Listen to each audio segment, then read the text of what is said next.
I'm Ms. Kiki, and today I'm going to show you how to modify a tutorial project using Microsoft's MakeCode Arcade.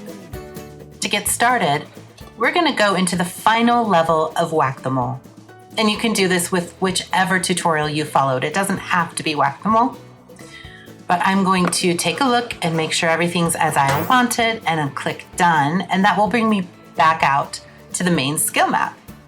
If this is your first time clicking Done on that tutorial, you'll get the trophy and you can claim your reward, your badge, share with friends, and then come back and make sure you click on the final level of the game.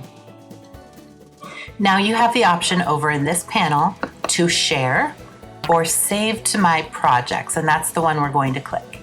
You'll notice it briefly bring up your project window before opening up with our normal interface. One of the things you'll notice right away is that our game window isn't down here anymore. That's because we don't have instructions that we need to save room for. So the game window has been moved up here where you can see it nice and big on the left. The toolbox is still here in the middle, and the workspace is still over to the right. Now you'll also see that you have all of these categories to choose from in the toolbox. That means you have blocks now that you didn't have during the tutorial.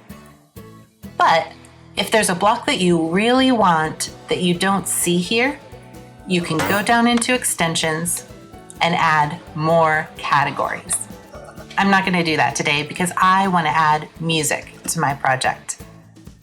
To add background music, I'm going to come into the toolbox and grab Music, Play Song, and I will have it play right after the splash screen is dismissed.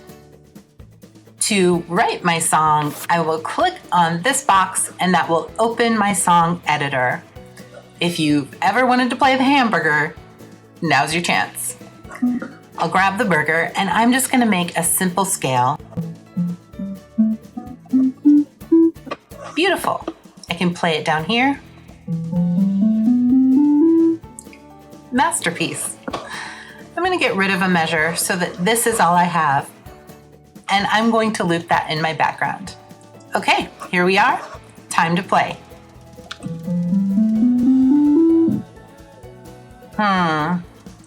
Well, one of the things you'll notice is when you are creating out of your mind, sometimes things don't go as planned. And this didn't go as planned. Now I need to debug. When debugging, start by asking yourself, what did it do? Well, it played my song, but it waited until the song was over to load the rest of my game. Then ask, what did you want it to do? I wanted it to play my song and the game would immediately keep loading as my background song played. Where was the last place it worked?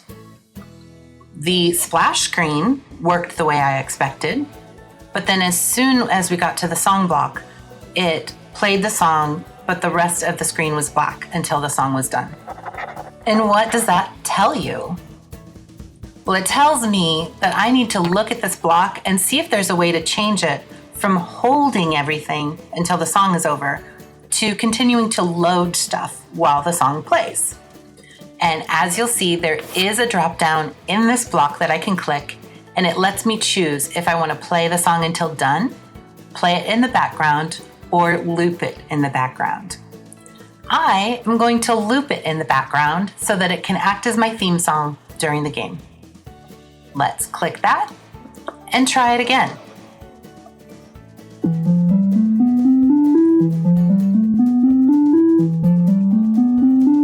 Perfect.